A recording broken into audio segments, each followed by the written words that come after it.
Et alors maintenant que tu as réussi à rentrer sur énergie, qu'est-ce que tu ressens toi vraiment, genre? Eh ben, écoute, justement, je pense que... Alors, c'est hyper prétentieux, mon Dieu, ce que je veux dire. Ouais, mais vas-y, c'est pas grave. Tu sais, non, les femmes ont besoin d'arrêter d'avoir honte, non, mais d'être fières d'elles, tu vois. Parce que je veux pas que ça soit mal perçu, faut pas que ça soit mal compris. En gros, ça fait 10 ans que je fais ça. Et du coup, aujourd'hui, ce que j'attends de la vie, c'est pas grave, je continue à avancer. Mais je suis pas là où je veux être de ce que j'ai dans ma vision dans la tête. Ok. Qu'à mi-chemin. Je suis qu'à mi-chemin. Ouais. En gros, ça veut dire que c'est pas le énergie en plus. Parce que je t'ai dit, j'ai cumulé des 9 millions d'auditeurs, même en radio. Tu vois ce que je veux dire? C'est-à-dire que j'ai fait des trucs, tu le sais très bien sur TikTok, tous les gros concepts qu'on a fait avec Fanny, en l'occurrence, sur les 3 mots égale une chanson, ça m'a apporté beaucoup aussi, on va dire, au niveau de la fame. Ouais. Ok. Mais tout ça, en fait, ce que je ressens, c'est que je suis très heureuse et je suis fière et je suis reconnaissante de ce que la vie m'apporte chaque jour. Ok.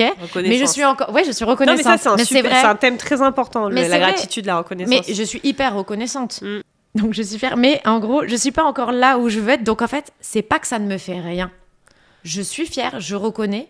Mais c'est juste que je suis encore en train de me dire, il me manque encore des étapes. Ouais. Tu vois, je suis encore dans l'après. Je suis pas dans l'instant présent en mode, ok, je savoure ça. C'est, ok, maintenant que j'ai ça, qu'est-ce qu'il faut que je fasse? Voilà, c'est ça, t'as compris? Et du coup, c'est quoi ton prochain grand objectif? Là, justement, je suis sur d'autres projets aussi, enfin, sur mes projets perso, mais sur d'autres projets, sur d'autres chansons.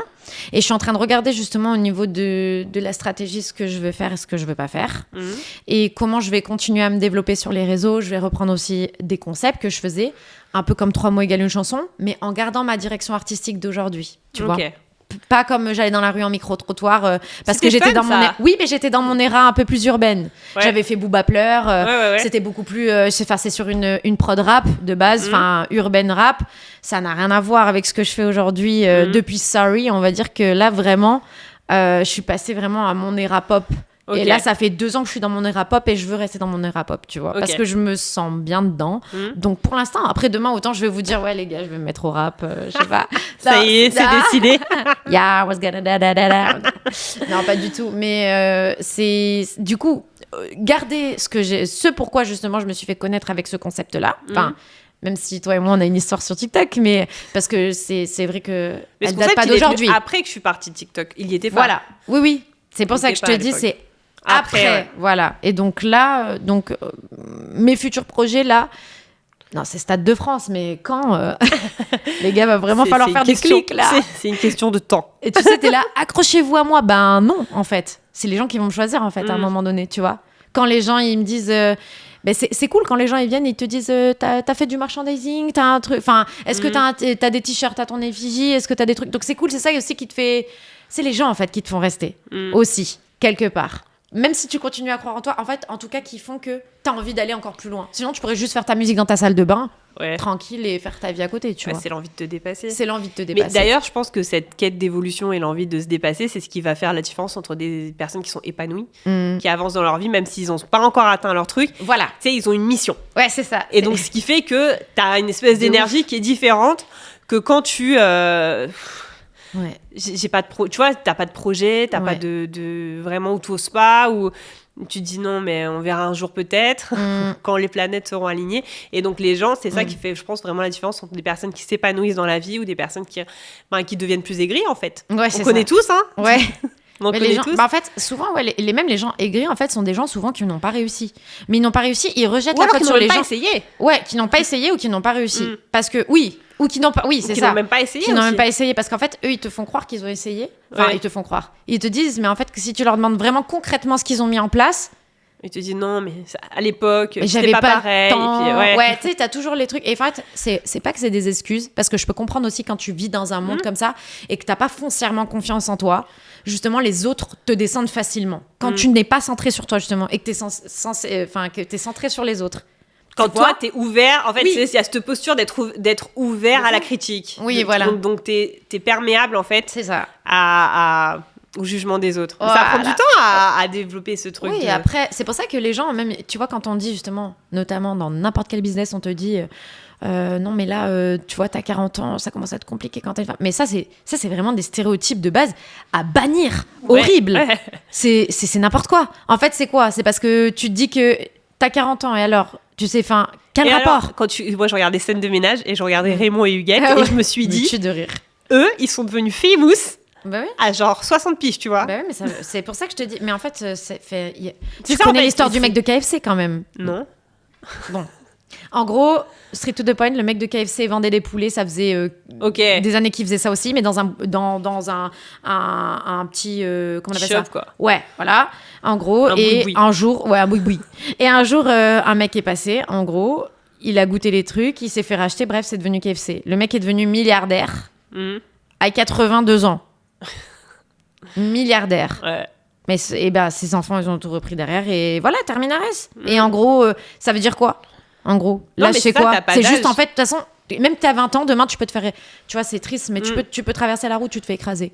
Tu vois ce que je veux dire ? Donc, en fait, si tu le fais pas... tant que t'es vivant... Ouais, mais tant que tu le sens et tant que t'es vivant. En fait, bordel, vie, quoi. Ouais, c'est ça. Vie pour toi, vie pour tes projets, vie mais pour surtout, tu te rends compte comment ça passe vite, la vie, en vrai ? Quand tu vas parler avec n'importe quelle personne qui est dans cette pièce, on va se parler franchement, on va se dire quoi ? On va se dire, la vie, elle passe super vite. Et en fait, on passe la majeure partie de notre temps à réfléchir un peu bizarrement, tu vois, pas correctement. Non, mais en gros, je vais pas vivre pour moi. Ça fait aussi partie de la survie de l'espèce humaine. Oui. C'est-à-dire, on est resté vivant parce qu'on est resté ensemble et voilà. Et donc, du coup, nous, on se dit critique égale potentiellement rejet du clan, égale potentiellement se faire manger par un tigre. C'est l'homme de Cro-Magnon qui vous parle. Voilà, elle est là. Mais tu dois y pas, en fait. Oui, non, mais c'est vrai ce que tu dis. On a gardé ça, en fait, à l'intérieur de nous. Donc, le rejet, pour nous, ça peut être synonyme de mort, tu vois. Ouais. Dans notre esprit primitif. Quel message t'aimerais laisser aux femmes qui t'écoutent ? Comme tu disais, qu'il n'est pas trop tard, en fait, d'aller jusqu'au bout de ses objectifs. Parce que moi, je travaille beaucoup sur l'atteinte des objectifs, en fait, et particulièrement professionnels. Donc, qu'il n'est pas trop tard, en fait, pour te dire, je veux avoir la carrière que je mérite ou je veux avoir ce projet-là. C'est pas forcément ta carrière, ça peut être un side truc qui, à un moment donné, devient, en fait, ton job. Mais te dire, c'est pas trop tard et si je m'y mets sérieusement, en fait, je peux avoir des résultats. Mais si je m'y mets pas, c'est sûr qu'il va rien se passer, tu vois. Et se dire que on a tout du potentiel, mais à un moment donné, qu'est-ce qui fait entre le potentiel et la réussite ? C'est ce fameux passage à l'action stratégique, tu vois, et dire qu'en fait, voilà, tout le monde peut y arriver. Mais il suffit juste d'avoir, comme tu dis, son esprit au bon endroit, arrêter de penser bizarrement, d'avoir son esprit au bon endroit, ne pas avoir peur de l'effort. Des fois, les gens, ils ont un petit peu, un peu peur de l'effort. Le côté feignant, quoi. Tu sais, aujourd'hui, tout est à disposition. C'est ce que je te disais avec le McDo. Tu vois, quand t'as faim, c'est flemme. Et même avant, tu vois, il fallait que tu arrives à l'heure sur M6 pour avoir le téléfilm. Ouais. Maintenant, tu peux à n'importe quel moment sur certaines tu penses plateformes. Que ça a développé, du coup, ça aussi. Mais clairement, ça a développé le côté de tout est accessible. Tu prends ton téléphone, tu peux avoir, tu vois, tout est accessible en fait. Donc cette hyper accessibilité, c'est cool, tu vois, c'est du progrès, tout ça, c'est pratique. Mais ça a créé, mais même, regarde, quand tu utilises ChatGPT, moi des fois je l'utilise pour certains trucs et je me dis, tu vois, ça me grille mon cerveau en fait. Bah oui. Je réfléchis plus. Je suis totalement d'accord avec toi. Je le dis tout le temps, moi. Pour moi, tout ça, en fait, ça permet, en fait, tout ça pour moi, c'est la suite de tout ce qui va se passer, c'est qu'en fait, on va t'enlever ta liberté de penser. Tu te rappelles de cette chanson de Florent Pagny quand il disait « Vous n'aurez pas ma liberté de penser » En fait, c'est un truc de fou, mais je le pense vraiment. Moi, pour moi, les réseaux, en fait, c'était un super outil de communication. De fou. Parce que avant, t'étais obligé, justement chez les artistes, t'étais obligé soit passer en télé, soit à la radio pour être vu. Ouais. Sinon, t'étais mort. Donc ça, c'est super. Le problème derrière, c'est que ça fait que tu réfléchis plus aussi. Et quand tu vois les autres, justement, faire de la merde ou faire certaines choses, tu dis « Ah, c'est ça ». Tu vois, ça te permet aussi de... Ok, ça t'inspire, mais de l'autre côté, tu peux aussi faire vite un copier-coller et ne plus réfléchir, tu vois ou pas ? Et te dire, elle a fait ça. À un moment donné, tout le monde faisait... Tu vois ? Non, tu sais, à un moment donné, c'était avant les réseaux. Enfin, tout le monde avait une sextape. Ouais. Tu te rappelles ? Parce que t'en as une ou deux. Bah oui, t'avais eu Paris ou quoi. T'en as 2-3 qui ont eu des sextapes. Ils sont devenus hyper famous. À un moment donné, tu vois, au States, tout le monde avait genre, oh là là, mon Dieu, sextape, tu vois. Oui, c'est vrai ce que tu dis. Ça fait partie des trucs, recopier ce que font les autres et te dire, ça a l'air d'être l'idée du siècle. Mais après, c'est plus l'idée du siècle, tu vois, genre. Mais tu vois, regarde sur la chirurgie esthétique, genre, c'est un truc à part, mais c'est la vérité. Chirurgie esthétique, regarde. Quand les Kardashians, elles ont donné la mode d'avoir les implants, tout le monde faisait ça. Après, quand elles les ont enlevés, tout le monde les a suivis. Oh, je te jure, elles sont hyper influentes. Genre, vraiment, on se rend pas compte. Enfin, ça va au-delà même de tout ce qu'on pense. C'est violent. Et en fait, c'est pour ça que je te dis, les réseaux, c'est super. Mais il y a l'autre côté où ça t'empêche de réfléchir. Moi, c'est ce que je pense. Après, c'est en fait, c'est si t'es trop dessus et depuis un jeune âge où t'es influençable, c'est sûr que ça a un effet sur ton cerveau. Et c'est pour ça, en fait, ton cerveau, c'est comme du tofu. Dans quoi tu le baignes, ça va lui donner sa saveur, tu vois. Ouais, je vois ce que tu veux dire. Moi, je suis hyper vigilante sur tout ce que je follow. Tu vois, genre, est-ce que ça m'inspire ou comment ça me fait me sentir, si ça te met dans un mauvais truc. C'est ça. Et donc, tu vois, suivre des nanas trop siliconées machin, ça me met mal à l'aise en fait, parce que moi c'est pas ça mon exemple. J'ai envie d'être nature, bien. Oui, t'as le droit aussi. C'est ça. T'acceptes, elles ont le droit, mais toi c'est juste que toi ça mais ça du t'inspire coup, pas. quand je regarde ça, des fois je me compare en me disant est-ce que je fais le bon choix, tu vois. Du coup, dans le doute, je suis pas. Comme ça, je me dis je fais le bon choix. En plus, moi j'habite à Maurice où tout est hyper genre c'est tu viens tombe là-bas. Ouais, voilà. Genre c'est ça, c'est hyper simple, c'est dans la simplicité. C'est ça. C'est aussi, ça, mais c'est ça aussi. L'énergie. T'es beaucoup moins dans la surconsommation. Donc, t'as ce côté où moi, j'aime bien. Et en fait, j'ai envie de rester là-dedans parce que je me sens mieux. Non, je vis une vie sans stress. Et des fois, j'ai un espèce de stress de pas avoir de stress. Parce que comme j'ai vécu sous tension, tu vois ce que je veux dire ? J'ai vécu sous tension depuis petite. Mais depuis jeune, tout ça, j'ai toujours eu du... Je sais pas, ici, on vit sous stress, tu vois. Et des fois, d'être trop détendue, je me dis, est-ce que je suis vraiment productive, détendue ? Mon Dieu. Ouais, je vois ce que tu veux dire. Mais tu sais que, par contre, ça, je comprends ce que tu dis parce que moi qui vis justement encore ici, parce que toi, t'es partie et moi, je suis restée, je comprends trop ce que tu dis. Parce que si, par exemple, je suis pas surmenée, ça, c'est un vrai problème. Si je suis pas surmenée, que mon cerveau est pas sous 40 tensions, pour moi, il y a un problème, je me sens pas vivante. Il y a un problème. On est d'accord. C'est pas normal. C'est ta manière de procéder, mais ça veut pas dire qu'il y a des manières plus saines pour toi, en fait. Voilà, c'est parce que c'est pas sain pour moi. Je le sais, mais... Le stress chronique, c'est un problème de santé publique aujourd'hui. Hein. Très franchement. Ouais, vraiment. Et donc, du coup, c'est apprendre aussi à procéder sans stress. C'est un apprentissage, en fait, comme tout dans la vie. C'est les muscles que tu développes. Et c'est vrai que moi, j'ai appris un peu à vivre sans stress. Et des fois, j'ai cette petite truc qui me dit... Non, mais par contre, ce que tu dis, Mélo, qui est hyper intéressant, quand tu disais justement, tu follow ou tu follow pas, il y a un truc que je veux soulever, justement, c'est aujourd'hui aussi, le fait de pas réfléchir, je pense notamment aux jeunes, leur algorithme ne propose que ce qui leur plaise. Donc, comment veux-tu aussi... Ils sont en cercle fermé. T'as compris ? Et en fait, en gros, ils voient... par exemple, il va être à fond sur le foot, le gamin. Il va voir que du foot. Tu vois ? Et du coup, ça va pas lui permettre de s'éveiller autrement ou de réfléchir sur d'autres choses ou d'écouter autre chose parce que l'algorithme t'a pourri déjà le cerveau avant même que tu t'essaies de te poser une autre question. Ouais, tu vois. Pour tout, tu vois, les gens qui sont à fond politique et qui ont un point de vue, ils vont tourner en boucle et des fois, c'est anxiogène en fait, tu vois. Et donc, il y a ce côté-là des réseaux où, moi, je pense qu'il faut être vigilant à ce que tu follow, que de voir, comme je te disais, comment est-ce que tu te sens, si tu te sens tendu ou si tu te sens détendu dans ton corps. Et là, tu as la réponse de est-ce que c'est bon pour moi, tu vois. Ouais. Et si tu pouvais parler à la Noëm de 10 ans, qu'est-ce que tu lui dirais ? Que ça va être dur, mais que tu vas le faire. Genre, pas lâcher l'affaire. Ouais, pas lâcher l'affaire. De toute façon, que je fasse de la musique ou je fasse pas de la musique, aujourd'hui, les gens, on va se parler franchement, la vie est pas facile. Mais c'est pas grave. La vie est pas facile parce que c'est comme ça, c'est la vie. Mais justement, tu peux pas, comme d'habitude, tu ne peux pas connaître de bonheur si t'as pas de problème.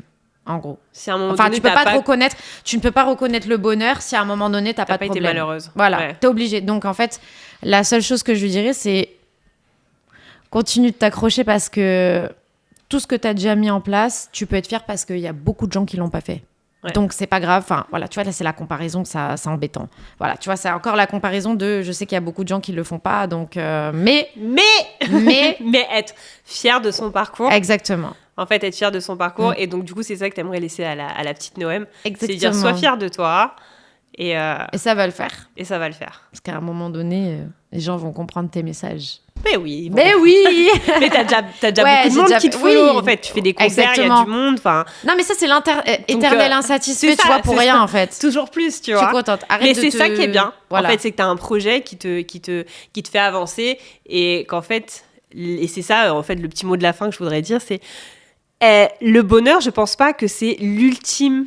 C'est pas un truc d'arrivée, tu vois. Comme tu dis, le bonheur, c'est bien si tu vis avec et tout, c'est tant mieux, tu vois, si tu arrives à avoir des moments de bonheur. Mais tu peux pas être dans l'extase tout le temps, tu vois. Et même la créativité, tu es d'accord que c'est des moments où tu vas visiter ta part d'ombre pour pouvoir en sortir quelque chose. Donc, il y a de la puissance aussi, tu vois, dedans. Ouais. Et que peut-être la chose à viser serait plutôt l'évolution de soi-même plutôt que le bonheur. Parce que du coup, c'est en fait le bonheur à long terme qui est dans le travail, la sueur et tout ça, plutôt que le bonheur à court terme qui est dans le fondant au chocolat et le paquet de chips devant la télé. Tu vois ce que je veux dire ? Mais même en plus de ce que... Enfin, c'est important ce que tu dis, Mélodie, parce que dans tous les cas, la chose à retenir, c'est Orelsan qui disait ça, mais c'est pas ton arrivée, c'est la quête.